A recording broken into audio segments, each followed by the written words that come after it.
Ben ritrovati in un nuovo appuntamento con Info Friuli Venezia Giulia. Qui su Radio.0 continuiamo a seguire le ultime notizie. Tra queste passiamo subito a Trieste, perché ieri ha incontrato la stampa per la prima volta il nuovo prefetto di Trieste, commissario del governo nel Friuli Venezia Giulia, Annunziato Vardè. Andiamo quindi subito a sentire cosa ha raccontato ai microfoni di Radio.0.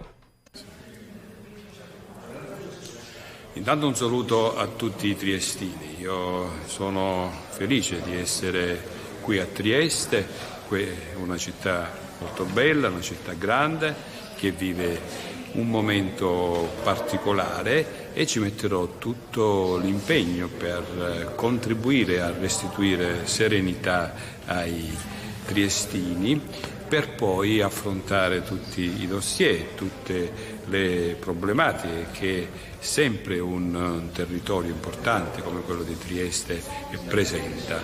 Io sono convinto che bisogna qualificare la nostra funzione, la funzione del prefetto, per il contributo concreto che si riesce a dare per la risoluzione dei problemi, e ci metterò tutto il mio impegno, tutta la mia esperienza. Io sono alla 5ª sede territoriale e confido sull'aiuto di tutti voi, disponibile ad ogni forma di sinergia che sono convinto già riuscirò a realizzare con le altre istituzioni. Ho già incontrato il sindaco, ho incontrato il presidente della regione e sono convintissimo che riusciremo ad instaurare questa collaborazione finalizzata a lavorare nell'interesse della comunità.